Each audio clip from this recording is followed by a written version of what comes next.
fois, un papa est venu voir le Rav Eliyahu Lopian. Le Rav Eliyahu Lopian, c'était un des grands maîtres du Moussar qui a étudié chez le Saba Mikelem. Il est venu voir affolé le Rav Eliyahu Lopian. Affolé. Rav, je dois vous parler. Rav, je dois vous parler. Tu es assis-toi, qu'est-ce que tu... Il dit voilà, je sais plus quoi faire avec mon fils. Et il dit bon, mais qu'est-ce qu'il a ton fils? Qu'est-ce qui se passe? Il n'arrive pas, j'essaie d'étudier avec lui la Torah, j'essaie de lui apprendre l'amour, rien ne se fait. Alors le Rav, il pense il parle d'un garçon de 15 ans, 12 ans, 13 ans, 11 ans. Il dit bon, mais quel âge il a ton fils? Il dit ben voilà, il a 5 ans. Alors il s'arrête un peu, il dit écoute, il le prend, il l'amène à la porte, il dit écoute, reviens me voir dans 1 heure.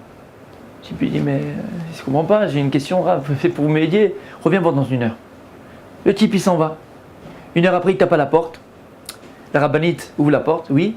Bonjour, voilà, je suis venu voir le Rav il y a 1 heure. Il m'a dit de revenir le voir parce que tout affolé encore.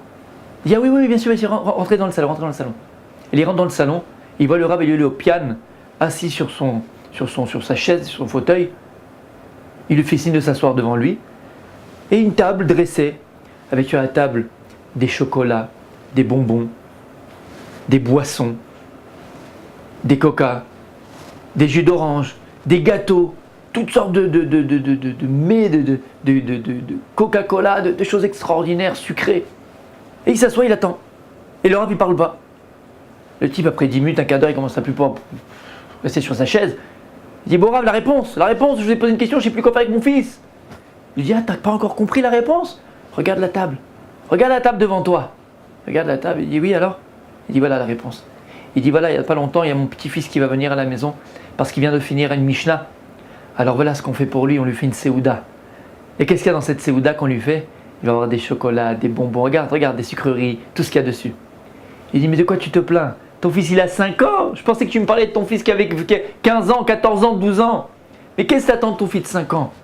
Le seul moyen pour que ton fils de 5 ans il ait le goût à la Torah. Voilà, ça va ce que tu as sur la table. De là on apprend quelque chose d'extraordinaire. Nous les parents très souvent on veut éduquer nos enfants dans la Torah. On veut le mieux pour nos enfants. Et très souvent on les pousse à cela de manière extrême. Dans le sens qu'on va leur parler, on va leur dire allez mon fils, allez ma fille, fais-le pour Kadosh Baruch Hu, fais-le pour l'amour de Dieu, fais-le par crainte de Dieu, fais-le pour... Attends, calme-toi. Chachamim nous disent Leolam ya'asok Adam batorah shelo lishma. Un homme au départ quand il a étudié la Torah, il faut le faire par intérêt. Pour arriver à le faire à la fin par sans intérêt. Comment éduquer un enfant à la Torah? Il nous dit les Chachamim. Un enfant, c'est nous les grands enfants. Faut qu'il y ait des prix, faut qu'il y ait des récompenses. Un enfant, il connaît qu'une chose, c'est la récompense. Et qui est plus grand que le Rav Dessler, qui a dit sur lui-même lorsqu'il était jeune, il voulait se lever le matin, aller à la synagogue, mais il disait que la chose qui l'aidait à se réveiller tôt le matin, c'était quoi? C'était qu'il arrivait à ses narines l'odeur des gâteaux que sa maman le préparait très tôt. Et c'est cela qui faisait que ça l'aidait à se lever. Il faut trouver le moyen d'aider nos enfants à aimer la Torah, d'amener nos enfants à aimer la Torah. Ça passe pas par une Torah rigide, parce que c'est impossible. Par des sucreries, par des prix, par une gentillesse. Trouver chez le lishma au départ, faire les choses par intérêt, même si on veut que ça arrive à la fin, sans intérêt.